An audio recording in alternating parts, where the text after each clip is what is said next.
the word epidemic is not our word. It's the word used by the U.S. Food and Drug Administration Commissioner Scott Gottlieb last year. And he said there's an epidemic of youth vaping in the U.S. And the reason he said that was that survey research done there among younger people showed that from one year to the next, youth vaping in the U.S. had increased by between 70 and 75%.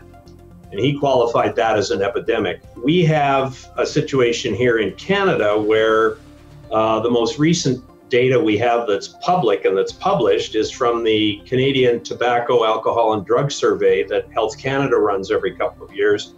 And it shows that from 2016 to 2017, youth vaping increased from 9% of that population, the young teenager population, to 15%. Which is huge. The medical consensus on nicotine addiction is that it's as addictive as heroin or cocaine. It obviously doesn't have the psychoactive effects that those drugs have, thank heavens. So there's a real problem with addiction, and especially when it's rooted early in life. When you get kids using nicotine early on through vaping or cigarette use, you get damage to the adolescent brain, cognition functions are impaired. It's subtle, but it's long lasting. So just in terms of the impact of nicotine itself on the developing adolescent brain, we have a concern. Where are the epidemiological studies for the last 100 years of nicotine use by youth who started smoking cigarettes? They smoked right through their whole entire life. I mean, we put man on the moon, we invented the computer, we've done all of these things by people, arguably a whole 100 years of people that have been smoking when they were young.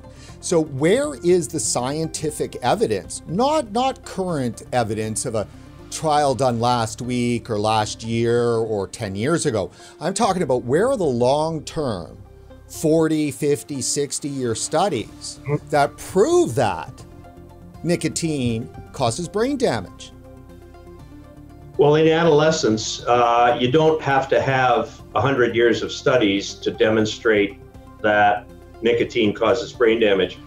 We have a big wait society. Wait a minute though. Teenagers the initiation of smoking, as you said, used to be very, very young. Used to be around that 14 and 15-year-old. That's used to be the way it always was. So if you were 1940, 1950, 1960, likely if you were a smoker and there was huge percentages of the population that smoked, you would have been smoking at 15, 16, 17, 18, 19, 20, 21, and then you went off to go work at NASA. So if there was indeed brain damage happening to smokers who were starting when they were 15 years old, we're talking smoking, right? How come then we didn't have generations of adults that clearly were showing effects of their adolescent use of nicotine?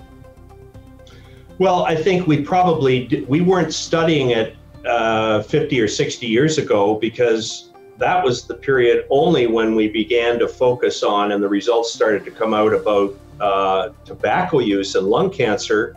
I don't think anyone was even thinking about, to my knowledge, scientists were not thinking about the direct effects of nicotine. There was some tobacco industry research that was going on.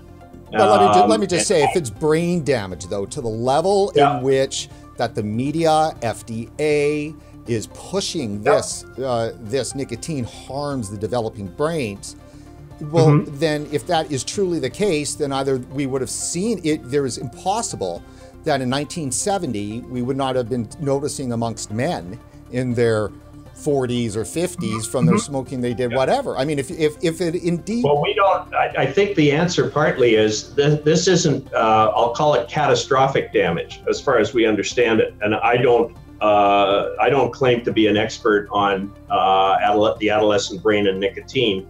I know that there is research there that indicates that it can have an effect on the developing brain when it's developing its patterns of cognition, memory, and that kind of thing. Now, does that mean that somebody who is, or any sizable group of smokers have been affected in a way that would be obvious to anyone else? Like they're having trouble speaking or they're having trouble thinking? I don't think it's that. My understanding is it's not that kind of damage. It's that maybe their overall mentation or their cognitive process is 10%, 12%, 15% less effective and efficient than it could have been were they not smoking.